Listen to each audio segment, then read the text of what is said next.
तो अभी हम लोग सेट 21 का जो क्वेश्चन पेपर मिला था उसका हम लोग डिस्कशन कर लेते हैं। जो भी बच्चा बनाने के बाद अपना प्रॉब्लम भेजा है, जिस जिस भी क्वेश्चन में उसको प्रॉब्लम है उसको हम लोग एक बार देख लेते हैं क्या कुछ कर सकते हैं उस क्वेश्चंस में।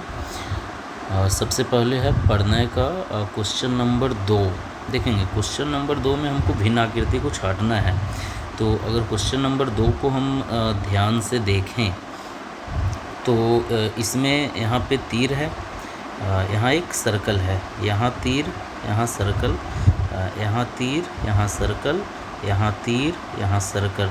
तो हम क्या देख रहे हैं ना कि तीर और सर्कल इन सब के बीच में आपस में कुछ एंगल्स वगैरह बन रहा है। तो अगर ऑप्शन नंबर ए में देखें तो यहाँ पे 90 डिग्री का एंगल है, और ऑप्शन नंबर बी में भी देखें तो दोनों तीर के बीच में 90 डिग्री का एंगल है, और ऑप्शन नंबर डी में भी देखें तो दोनों तीर के बीच में 90 डिग्री का एंगल है। तो ए में, बी में और डी में दोनों जो तीर है उसके बीच में 90 डिग्री का एंगल है। तो इस लिहाज से जो भिन्न आकृति बनेगा वो बनेगा ऑप्शन नंबर सी, क्योंकि यहाँ पे दोनों तीर के बीच में एक न्यून कोण बन रहा है ना। तो इस प्रकार से क्वेश्चन नंबर 2 का जो भिन्न आकृति बनेगा वो ऑप्शन नंबर सी होगा। उसके बाद आयुष का क्वेश्चन है क्वेश्चन नंबर 3। देखिए अल्फ़ाबेटिकल क्वेश्चंस है, तो इसमें अल्फ़ाबेट में सबसे पहला जो माइंड में बात आता है ना वो आता है वॉवेल और कॉन्सोनेंट का, है ना। अल्फ़ाबेट में सबसे पहला जो बात आता है वो आता है वॉवेल और कॉन्सोनेंट का। यहाँ पे क्या है कि सारे के सारे कॉन्सोनेंट हैं सिवाय यू के।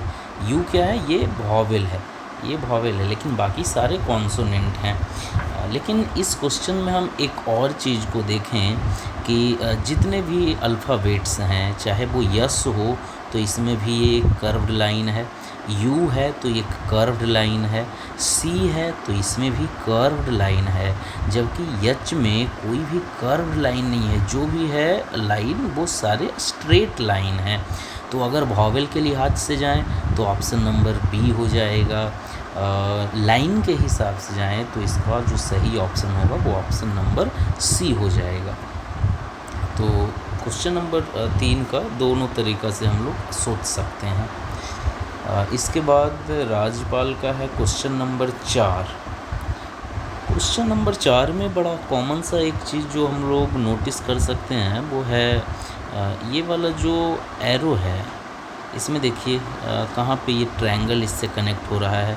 सी में, डी में, ए में, सी में, डी में, तीनों में जो ट्रायंगल कनेक्ट हो रहा है ना वो एक शीर्ष पे कनेक्ट हो रहा है। जो ट्रायंगल का शीर्ष होता है उस पे कनेक्ट हो रहा है, जबकि अगर ऑप्शन बी में देखें तो ट्रायंगल जो है वो इसके साइड पे कनेक्ट हो रहा है। तो इस प्रकार से इसका जो सही ऑप्शन होगा भिन्न आकृति में वो हो जाएगा ऑप्शन नंबर बी। ठीक है, तो ये था भिन्न आकृति का क्वेश्चन नंबर 1 से 4 के बीच में।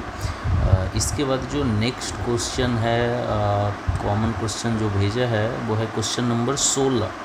तो हम लोग क्वेश्चन नंबर 16 को देखते हैं क्या है।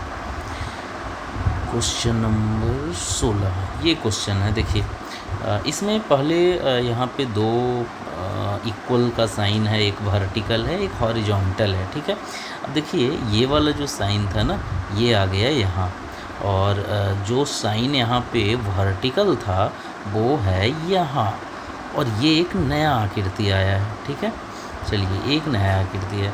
अब फिर से देखिए तो ये वाला जो वर्टिकल था वो आ गया यहाँ नीचे, ये वाला जो ये वो हॉरिजॉन्टल था, और ये जो वर्टिकल है वो आ गया यहाँ बीच में। चलिए ठीक है, और नहीं ये नहीं करना है, ये नहीं करना है।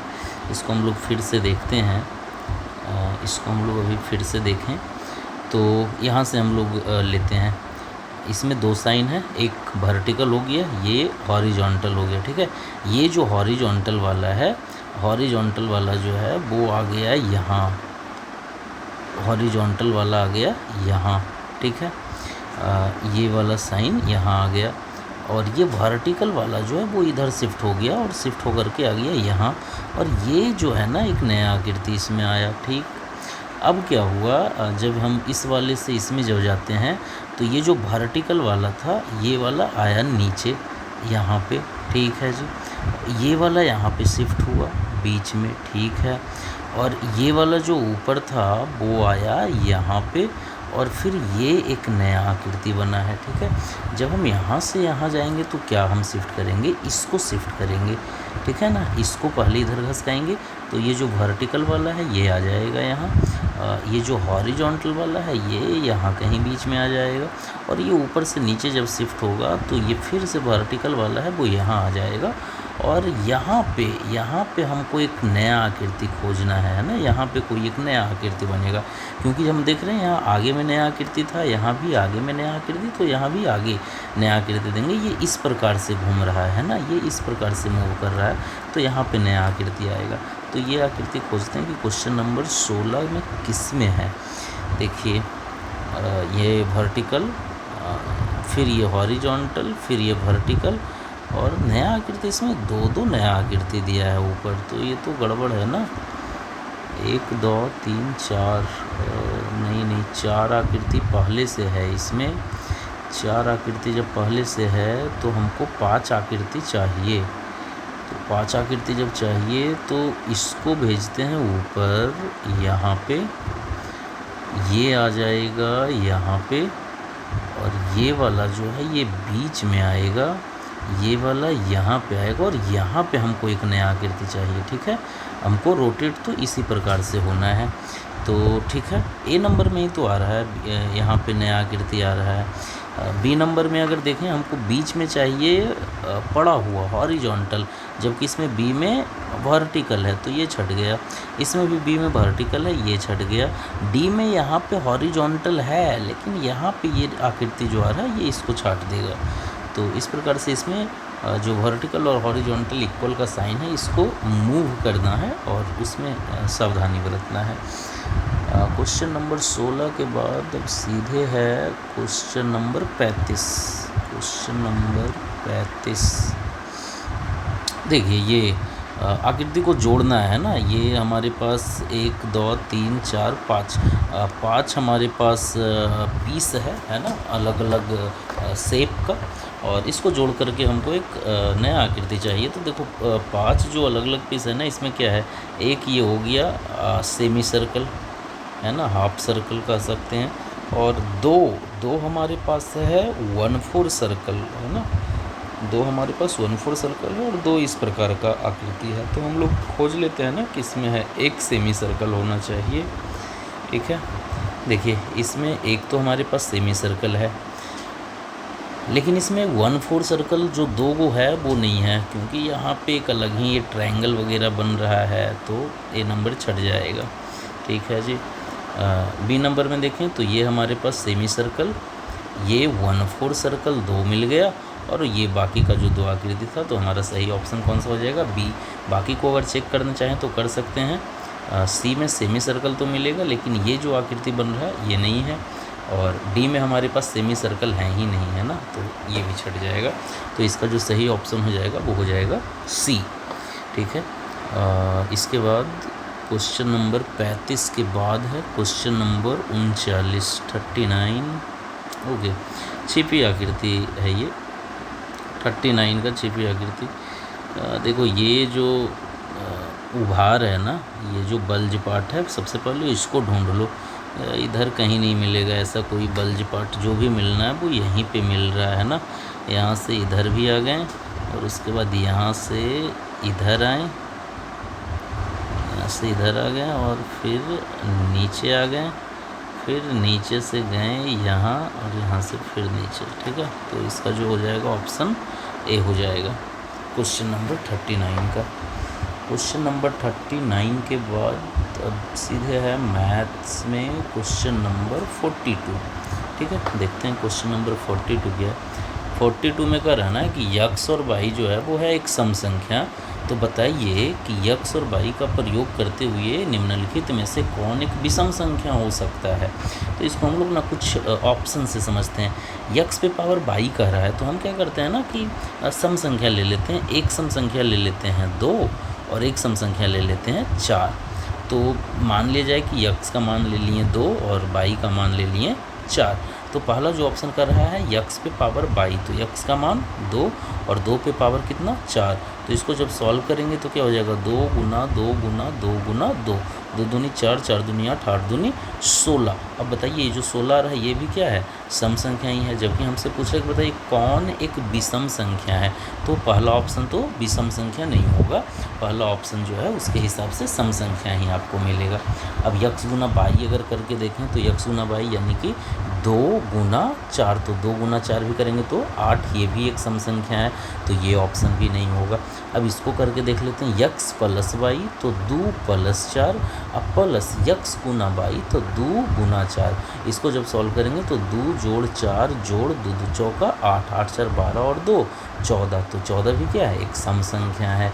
तो विषम संख्या के लिए बच कौन सा गया ऑप्शन डी नंबर। चलिए चेक कर लेते हैं, यक्स का मान 2, बाई का मान 4 और प्लस 1, तो 4 2 6 और 1 7। बताइए 7 क्या है एक विषम संख्या है। तो क्वेश्चन में जो बोला था कि यक्स और बाई 2 सम संख्या है, तो इसमें से कौन सा कंडीशन आपको एक विषम संख्या देगा। तो विषम संख्या तब हमको मिलेगा जब सम संख्या में एक जुट करके आएगा, तो वो ऑप्शन तो डी नंबर में ही है। ठीक है, ये है क्वेश्चन नंबर 42 के बाद अब आते हैं तो क्वेश्चन नंबर 44 पे। देखिए 44 नंबर में क्या है कि बताइए अंक 7 0 से 108 तक में कितनी बार आएगा। तो देखो अंक 7 हमको लाना है, तो 0 से 108 तक में ना 108 तक हाईएस्ट में बताइए 7 कहाँ कहाँ हो सकता है। इकाई के स्थान पे हो सकता है, दहाई के स्थान पे हो सकता है और सैकड़ा के स्थान पे हो सकता है। ठीक है, लेकिन क्या सैकड़ा के स्थान पे 7 आ सकता है, क्योंकि हमको 108 तक में ही लाना है, तो सैकड़ा के स्थान पे तो नहीं आ सकता है, क्योंकि सैकड़ा के स्थान पे अगर हम 7 रख देंगे तो इसका तो उच्चारण ही 700 हो जाएगा, जबकि क्वेश्चन में क्या कह रहा है कि 108 तक में ही बताना है। ठीक है, तो सैकड़ा के स्थान पे तो हो नहीं सकता है, तो बस इकाई और दहाई के स्थान पे हो सकता है। तो सबसे पहला जो 7 आएगा वो तो खुद 7 आ जाएगा, 7 के बाद 17 में आ जाएगा, 27, 37, 47, 57, 67, 77, 87, 97, 97 के बाद कहाँ आ जाएगा 107, है ना। 108 तक में पूछा है, हमको 7 चाहिए, तो इतना आ जाएगा इकाई के स्थान पे। ये सब कौन से स्थान पे है, इकाई के स्थान पे, ये सब इकाई के स्थान पे 7 है। ठीक है, तो ये हो गया इकाई स्थान। ठीक है, इकाई स्थान पे।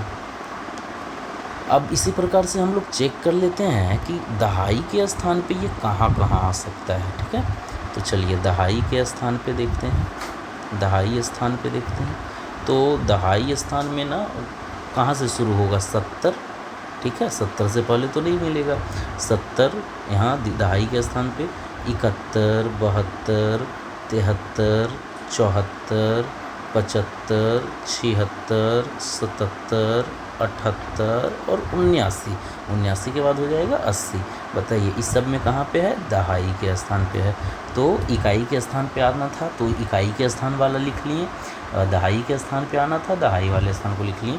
अब काउंट कर लेते हैं कि कुल कितना बार आ गया, 1 2 3 4 5 6 7 8 9 10 11 12 13 14 15 16 17 18 19 20 21, कुल मिलाकर के कितने बार आया है ये 21 बार 7 आएगा, है ना। 0 से 108 के बीच में 21 बार। ठीक है, तो ये इसका आंसर हो जाएगा, इस प्रकार से निकालना है। क्वेश्चन नंबर ये हो गया 44 के बाद क्वेश्चन नंबर 46 कहता है n के किस मान के लिए 4,3n 9 से विभाजित होगा। मतलब क्वेश्चन ये है 4 3 और यहाँ एक खाली घर, हम यहाँ पे क्या रखें कि ये संख्या जो बनेगा वो 9 से कट जाए, वो 9 से विभाजित हो जाए। तो 9 से विभाजित का नियम क्या है, अगर संख्या का योग 9 से कटता है तो वह पूरा का पूरा संख्या भी 9 से कटेगा। तो इसमें जब हम योग करते हैं तो 4 जोड़ 3 आता है 7। अब बताइए 7 में हम यहाँ क्या जोड़ें कि वो 9 से कट जाए। तो 9 से कटने के लिए 9 का पहाड़ा पढ़ेंगे, 9 9 दूनी 18। तो 7 के बाद हम इसमें क्या जोड़ें, सॉरी यहाँ 4 और 3 को जोड़ने पे 7 आता है, तो 7 में हम क्या जोड़ें कि वो 9 से कट जाए। तो 7 में 2 जोड़ दीजिए ना, 2 जोड़ देंगे तो 7 और 2 9 हो जाएगा, तो 9 9 से कट ही जाएगा। तो क्या जोड़ना है, 2 जोड़ना है। ठीक है, ये विभाजिता का नियम पे था, ये सब भूल गए हैं। ठीक है, क्वेश्चन नंबर 46 के बाद है क्वेश्चन नंबर 50। देखिए 50 क्या है। ये क्वेश्चन है कि बताइए इसका जो है दशमलव मान क्या होगा। तो इस प्रकार का जब क्वेश्चन मिले ना, तो हमको भिन्न का जोड़ नहीं करने जाना है, उसमें टाइम ज़्यादा लगेगा। इसको डायरेक्ट सॉल्व करो ना। ये 34 है तो 34 को 34 लिख लो। ये 2/10 है, नीचे में 1 जीरो, तो इसको हम लोग 0.2 लिख सकते हैं। 3/100 है, नीचे में 2 जीरो, तो हम इसको 0.03 लिख सकते हैं। अब इसको जब जोड़ेंगे तो क्या आएगा, 34.23, यही तो आएगा। तो 34.23, ये इतना आसान सा क्वेश्चन गलत नहीं होना चाहिए। एग्ज़ाम्स में इस प्रकार का गलती नहीं कर सकते हैं। इसके बाद 50 के बाद है क्वेश्चन नंबर 51। 51 में है कि 45 ग्राम 4 किलोग्राम का कितना प्रतिशत है। देखिए क्वेश्चन है ना कि 45 ग्राम 4 किलोग्राम का है, तो जिसका प्रतिशत पूछा है ना उससे आप भाग देंगे। तो 4 किलोग्राम का प्रतिशत पूछा है तो 4 किलोग्राम से आप भाग देंगे, और प्रतिशत में बदलने के लिए आप इसको 100 से गुना करेंगे, ये नियम है। लेकिन देखिए इसमें हुआ क्या, ये है ग्राम, ऊपर है ग्राम, नीचे क्या है किलोग्राम। तो इस प्रकार से हम अलग अलग यूनिट में भाग नहीं कर सकते हैं। तो हम क्या करते हैं, ऊपर तो ग्राम है उसको ग्राम ही रहने देते हैं, और 4 किलोग्राम को अगर हम ग्राम में लिखेंगे तो कितना ग्राम हो जाएगा, 4000 ग्राम हो जाएगा। और प्रतिशत में बदलने के लिए 100 से गुना। तो अब ये ग्राम ग्राम ऐसे कट गया, 2 शून्य से 2 शून्य ये कट गया। बाकी जो बच रहा है उसको अगर काटें तो कितना हो जाएगा, 9 पचे 45 और 8 पचे 40 बराबर 9/8। और इसका जब हम भाग करेंगे तो भाग करके निकाल लेंगे, 8 से 9 में भाग कर लेंगे, एक बार में 8, फिर 1.0, एक बार में 8, 2, फिर 0, फिर 8 दूनी 16, शेष बचेगा 4, फिर 0 और 8 बचे 40, तब ये कट जाएगा। तो 1.125 आ जाएगा, इतना प्रतिशत होगा, 1.125%। ठीक है जी, ये है क्वेश्चन नंबर 51। 51 के बाद क्वेश्चन नंबर 53। क्वेश्चन नंबर 53 है कि 2 संख्या है जिसमें लघुत्तम यानी कि LCM जो है दोनों संख्या का लघुत्तम समापवर्तक उसके महत्तम समापवर्तक का 28 गुना है। किसका, महत्तम का 28 गुना है लघुत्तम। तो हम मान लेते हैं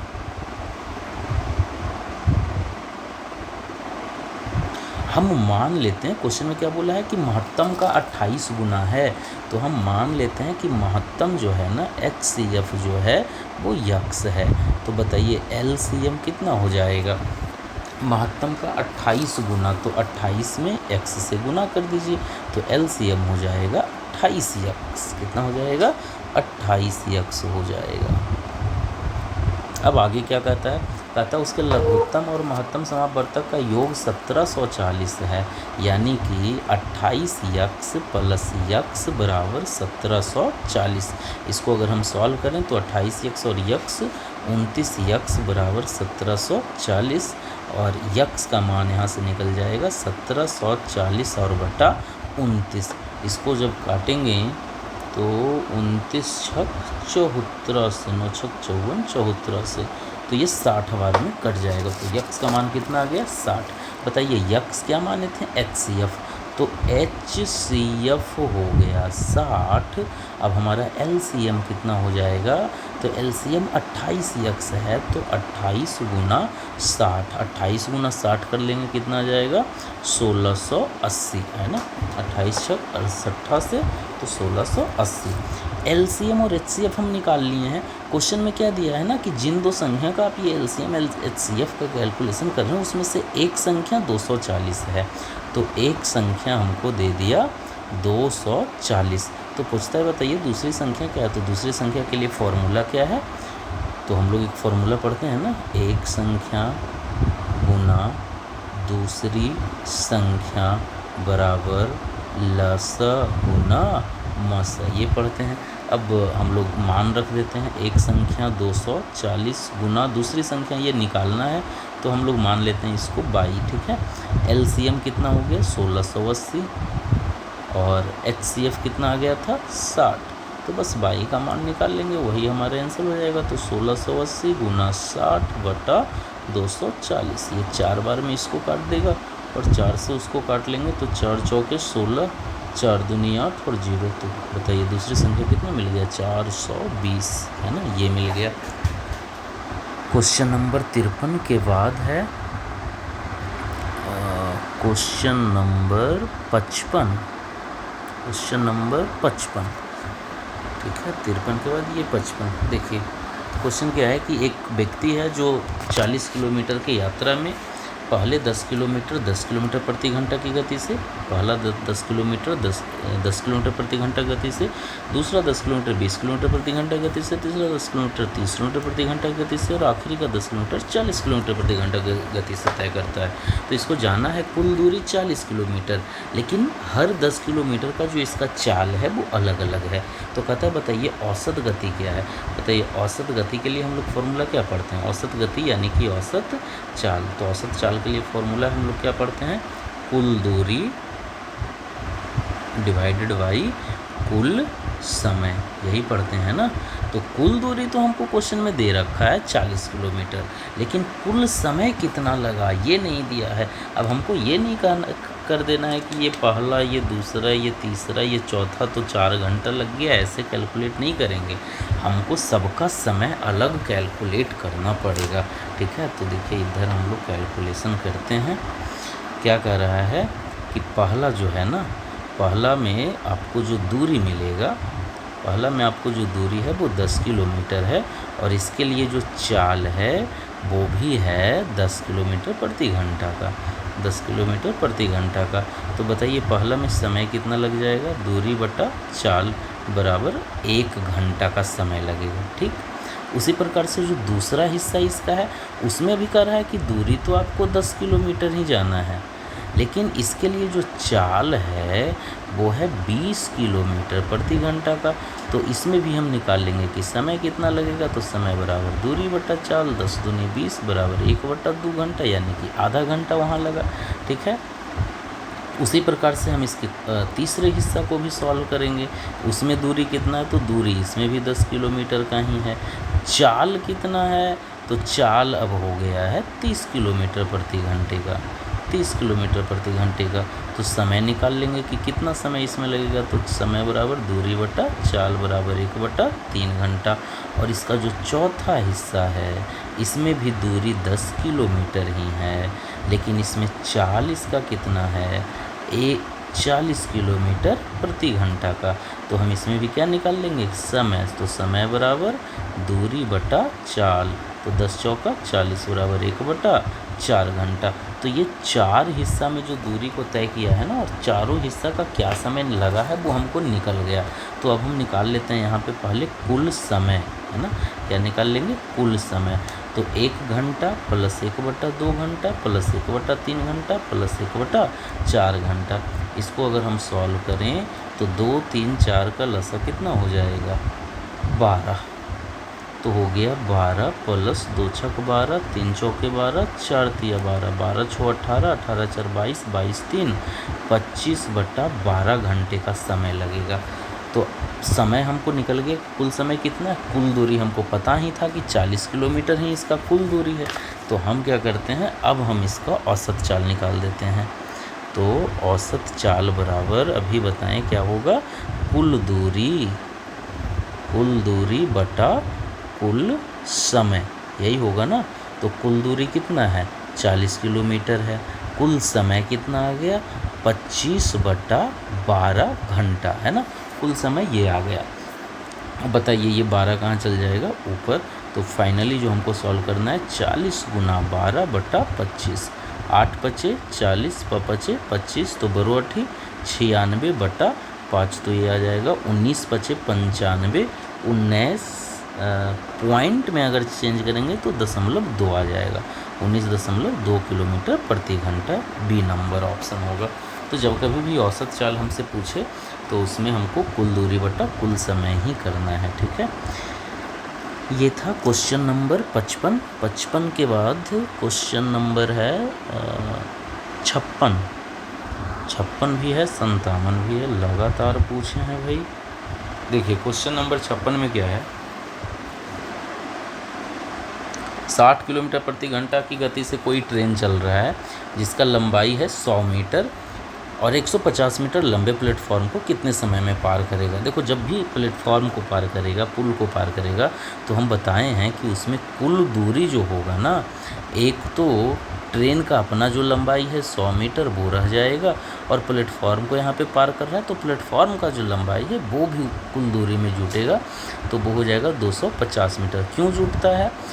लेट सपोज कि ये प्लेटफॉर्म है ना, ये प्लेटफॉर्म है, तो इधर से ट्रेन आई, अब इसको पार करना शुरू करेगी यहाँ से, ठीक है। पार कब कर जाएगी? जब ट्रेन का पोजीशन कुछ इस प्रकार बनेगा, इंजन इधर कहीं चला जाएगा और ट्रेन का जो लास्ट बोगी है वो प्लेटफॉर्म के साथ इस एक लाइन में आएगा। तो कुल दूरी कितना पार किया? तो पार करना शुरू किया यहाँ से, तो पहले प्लेटफॉर्म को पार किया और फिर इंजन यहाँ पे आया, है ना, और फिर इंजन कहाँ गया पार करके? यहाँ, है ना। तो प्लेटफॉर्म का लंबाई और उसमें जो ट्रेन का लंबाई है वो दोनों जुटेगा, तो कुल दूरी हो गया 250 मीटर। चाल उसका कितना है? तो चाल जो है वो है 60 किलोमीटर प्रति घंटा। अब देखिए दूरी हमारे पास है मीटर में, चाल है किलोमीटर प्रति घंटा में, आंसर चाहिए हमको सेकंड में, तो क्यों नहीं चाल को मीटर प्रति सेकंड में बदल दें। तो उसके लिए क्या करेंगे? 5/18 से गुना करेंगे। तो इसको अगर हम लोग काटें तो 9 दूनी 18, 30 दूनी 60, 3 तिया 9 और 10 तिया 30, तो ये हो जाएगा 50/3 मीटर प्रति सेकंड, ठीक है। हमारे पास दूरी है, चाल है, बच क्या गया? समय, तो समय निकाल देंगे। समय बराबर दूरी 250 मीटर अब बटा चाल 50/3, बताइए 3 कहाँ चला जाएगा? ऊपर। तो फाइनली 250 गुना 3/50, 50 से 5 बार में कट जाएगा, 5 तिया 15 सेकंड, तो 15 सेकंड हमारा आंसर हो जाएगा, ठीक है। ये हो गया क्वेश्चन नंबर 56। 56 के बाद क्वेश्चन नंबर 57 भी है, देखेंगे क्वेश्चन नंबर 57 भी। देखिए क्वेश्चन नंबर 57 में क्या कहता है ना कि संपूरक कोण का बात किया, तो संपूरक कोण का बात जब किया यानी कि दो कोण का योग 180 होना चाहिए, पहला बात तो ये। तो कहता है कि संपूरक कोण में से एक कोण दूसरे कोण के 2 गुने से 18 डिग्री अधिक है। संपूरक कोण के बारे में हम लोग क्या पढ़ते हैं कि दो कोणों का योग अगर 180 डिग्री है तो दोनों कोण एक दूसरे का संपूरक कहलाएगा। तो वही कह रहा है कि एक कोण जो है ना वो दूसरे कोण के 2 गुना से 18 अधिक है। तो हम मान लेते हैं कि कोई दूसरा कोण को, चलो मान लेते हैं, ठीक है, दूसरा कोण कोई है जो कि x डिग्री का है या थीटा डिग्री का है, कुछ भी मान लेंगे। तो क्या कहता है कि एक कोण जो होगा, यानी कि कोई पहला कोण किसी को मान लेते हैं, तो एक कोण जो होगा वो क्या होगा? तो दूसरे कोण के 2 गुने से 18 डिग्री अधिक होगा। तो दूसरा कोण यक्स है तो यक्स का 2 गुना से 18 डिग्री अधिक होगा, यानी कि ये फाइनली बनेगा 2x + 18 डिग्री का कोण। तो एक कोण x डिग्री का, एक कोण 2x + 18 डिग्री का, और चूंकि ये समपूरक है तो इन दोनों का योग क्या हो जाएगा? x डिग्री + 2x + 18 डिग्री का जो योग बनेगा वो बनेगा 180 का। x और 2x 3x, इस 18 को हम लोग उधर भेज देते हैं तो 18 इधर आकर के घट जाएगा। तो 3x बराबर 18 को घटा देंगे तो आ जाएगा 162, है ना। तो 3x बराबर 162, तो x का मान 162/3। इसको सॉल्व अगर करें तो 3 × 5 = 15 और 3 × 4 = 12। तो बताइए x का मान कितना आया? 54 डिग्री। अब अगर x का मान 54 डिग्री आया है, जो कि दूसरा कोण हम जिसको माने थे, तो एक कोण हो गया 54 डिग्री का। तो बताइए एक कोण 54 डिग्री का और समपूरक है तो दूसरा कोण कितने डिग्री का बच गया? 126 डिग्री का। तो ये जो कोण है ये बच जाएगा 126 डिग्री का, ठीक है। तो ये हो जाएगा आंसर 126 डिग्री। ठीक है, ये क्वेश्चन नंबर 57 हो गया। और इसके बाद है क्वेश्चन नंबर 60। क्वेश्चन नंबर 60 ये है, कहता है एक स्कूल के 1000 छात्रों में से 330 बस से आते हैं, 330 बस से जाता है स्कूल, 400 लोग पैदल जाते हैं, बाकी छात्र को उनके माता पिता छोड़ने आते हैं। ठीक है, तो स्कूल के कितने प्रतिशत छात्र बस से नहीं आते हैं? हाँ, ये इम्पोर्टेंट है, बस से नहीं आने वाले का प्रतिशत। अरे भाई, तो 330 लोग बस से आते हैं ना, तो बाकी जो बच गए हैं वो बस से नहीं आते हैं, वो किसी और तरीके से आते हैं। तो हम यही पहले यहाँ पे कैलकुलेट कर लेंगे कि जो बस से नहीं आ रहे हैं, है ना, बस से नहीं आने वाले छात्र कितने हो जाएंगे? तो टोटल छात्र हैं 1000 और उसमें से 330 बस से आते हैं, तो उसको घटा देते हैं ना, तो बाकी जो बच जाएगा वो बस से नहीं आने वाले रहेंगे। तो कितना बच जाएगा? 670। करा इसी का प्रतिशत में बताइए। तो 670 लोग ऐसे हैं जो बस से नहीं आते हैं, किसके रिस्पेक्ट में? तो टोटल छात्र है 1000, उसके रिस्पेक्ट में। प्रतिशत से बदलने के लिए 100 से गुना, 2 शून्य 2 शून्य कट गया, 1 शून्य 1 शून्य कट गया, तो बताइए कितना प्रतिशत हो गया? 67% ऐसा छात्र है जो बस से नहीं आता है। ठीक है, चलिए क्वेश्चन नंबर 67 के बाद अब आते हैं हम लोग गद्यांश में। और गद्यांश में जो पहला क्वेश्चन है ना, वो है 65 नंबर कि बताइए चांद का पर्यायवाची शब्द कौन है? चलिए इसके लिए हम लोग गूगल का हेल्प ले लेते हैं कि चांद का पर्यायवाची में कौन कौन आता है ना। गूगल हम लोग ओपन कर लेते हैं और इसमें हम लोग सर्च कर लेंगे चांद का पर्यायवाची शब्द कौन कौन है।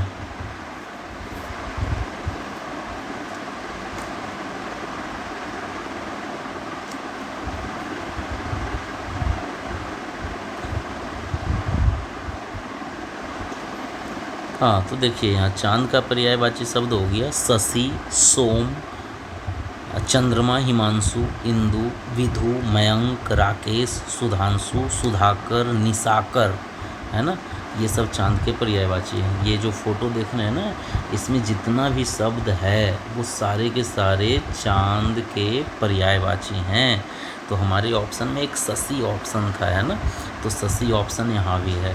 तो चांद का पर्यायवाची क्या हो जाएगा? शशि हो जाएगा। ठीक है, चांद का जो पर्यायवाची हो जाएगा वो हो जाएगा शशि। अब किसी के मन में आएगा कि शशि तो हो गया, मन में आएगा कि दिवाकर और निशाचर, ये सब निशाचर क्यों नहीं हुआ? अभी देखिए गूगल पे जो हम लोग देखें ना, तो निशाकर है चांद का पर्यायवाची, निशाकर। यहाँ देखिए निशाकर है, और यहाँ पे क्या कर रहा है आपको? निशाचर। यहाँ पे क्या कर रहा है? निशाचर। निशाचर जो होता है ना, जो रात में विचरण करते हैं उनको निशाचर कहते हैं, है ना। और ये दिनकर, दिवाकर, ये तो सूर्य के पर्यायवाची हो गए। ठीक है, तो यहाँ पे बच गया सही ऑप्शन चांद का पर्यायवाची का सी नंबर। ठीक है, क्वेश्चन नंबर 65 के बाद जो नेक्स्ट क्वेश्चन है वो है क्वेश्चन नंबर 67। सम्राट का विलोम, सम्राट का मतलब होता है राजा, सम्राट का मतलब क्या होता है? राजा। तो इसका विलोम सम्राज्ञी, ये स्त्रीलिंग को बोध करा रहा है ना, ये विलोम नहीं है। रानी स्त्रीलिंग, सम्राट राजा से संबंध है, पुल्लिंग से संबंधित है। महारानी ये भी स्त्रीलिंग है ना। तो बच कौन सा गया? रंक। राजा का वैसे भी विलोम रंक होता है, तो सम्राट का भी यहाँ पे रंक का हम लोग विलोम देंगे। इसके बाद क्वेश्चन नंबर 68 है कि सम्राट का पर्यायवाची शब्द बताइए। देखो सम्राज्ञी तो हो गया इसका स्त्रीलिंग, ठीक है। रंक हो गया इसका विपरीत, हमको यहाँ पे चाहिए पर्यायवाची। तो पर्यायवाची में एक ही ऑप्शन बचा, महीपति। तो महीपति ही होगा, है ना। मूवीज़ वगैरह में बोलता है ना माहिष्मति, ऐसा कुछ करके, तो उसी प्रकार से कुछ है ये। तो सम्राट का पर्यायवाची महीपति। ठीक है, ये हो गया। इसके बाद और कोई क्वेश्चन है क्या? और तो कोई क्वेश्चन नहीं है। 78, एक 78 है और 79 है। चलिए 78 और 79 देख लेते हैं। जनसंख्या शब्द क्या है ना। विशेषण है, क्रिया है, संज्ञा है, सर्वनाम है। तो बताइए क्या हो जाएगी? संज्ञा हो जाएगा, सिंपल सी बात है। और कौन सा संज्ञा हो जाएगा? समूहवाचक। जनसंख्या है ना, यानी कि लोगों का संख्या, तो वो एक समूह का बोध करा रहा है, तो ये संज्ञा हो जाएगा। विशेषण में कुछ विशेषता बताना चाहिए ना, तो यहाँ जनसंख्या है, ये इसका कोई विशेषता थोड़ी ना बताया जा रहा है। क्रिया में क्रिया होने का कुछ बोध होता, सर्वनाम में संज्ञा के बदले कुछ आता है ना, तो यहाँ पे जो सही ऑप्शन है वो संज्ञा है। सर्वनाम में कभी भी जनसंख्या जैसा शब्द यूज नहीं होगा, है ना। सर्वनाम में क्या यूज होता है, जैसे अगर हम कहें कि राम एक लड़का है, राम एक लड़का है, और इसी के लिए हम ऐसा बोलते हैं कि वह पढ़ता है, वह पढ़ता है। तो पढ़ना जो हम बोल रहे हैं यहाँ पे, जो क्रिया का बोध करवा रहे हैं वो किसके लिए, राम के लिए ही। लेकिन यहाँ पे हम राम नहीं लिखे हैं, क्या लिखे हैं, वह। तो राम अगर हम लिखते हैं तो ये संज्ञा है, लेकिन राम के बदले में हम जो लिखे हैं और बोध हम राम का ही करवा रहे हैं, तो यही क्या हो जाएगा, सर्वनाम हो जाएगा। क्या हो जाएगा, सर्वनाम, जो संज्ञा के बदले आता है। ठीक है, तो सर्वनाम में वह, तुम, मैं, ये सब शब्द मिलेगा, जनसंख्या सर्वनाम में नहीं मिलेगा। चेतना का पर्यायवाची, चेतना का पर्यायवाची हो जाएगा बोध, है ना। चेतना मतलब आपके अंदर कुछ जागृति होना, कुछ समझ आना, तो बोध का वही मतलब होता है कि आपको कुछ समझ में आया कि नहीं आया, है ना, कुछ आप में जागृति हुआ कि नहीं हुआ, ये बात है। चलिए ठीक है, तो इसमें तो बस यही सब था। एक लास्ट इसमें है कि कवि का स्त्रीलिंग शब्द बताइए, तो कवि का स्त्रीलिंग कवित्री तो होगा, कवित्री, है ना, लेकिन देखिए सब में कवित्री ही है, ये कवित्री लिखा हुआ है, ये कवित्री लिखा हुआ है, ये इसमें भी कवित्री लिखा हुआ है। सही कौन सा लिखा है उस पर ध्यान देना है, डी नंबर सही है, कवित्री होता है सही उच्चारण, है ना। कवित्री भी नहीं होगा, कवित्री भी नहीं होगा, कवित्री, कवित्री, है ना, ये सही ऑप्शन। देखिए बढ़िया, एकदम आसान सा क्वेश्चन है। कवि का सब लोग जानते हैं स्त्रीलिंग कवित्री होता है, लेकिन उसका लिखेंगे कैसे, है ना, शुद्ध उसको लिखेंगे कैसे, तो ये बढ़िया क्वेश्चन एक ये था अंतिम का, लास्ट 80 नंबर। ठीक है, चलिए एक व्याकरण का क्वेश्चन यहाँ है कि निष्फल का विलोम बताइए, तो निष्फल का विलोम क्या हो जाएगा, सफल। निष्फल मतलब आपको सफलता नहीं मिला, है ना, तो सफल यानी कि आप सफल, आपको सफलता मिला, इस प्रकार। चलिए ठीक है, तो ये सेट 21 का पूरा डिस्कशन हमको लगता हो गया है। तो बाकी जो लोग भी क्वेश्चन भेजें उसमें से जो भी कॉमन क्वेश्चंस था वो यही सब था। जो लोग नहीं भेजे हैं वो एक बार फिर से मिलाएंगे अपना, कहाँ क्या गलती हुआ है, फिर से सुधारने का प्रयास करेंगे, और उसके बाद भी कुछ अगर दिक्कत रह जाएगा तो आगे किसी क्लास में इस चीज़ को डिस्कस कर लेंगे। ठीक है, चलिए धन्यवाद।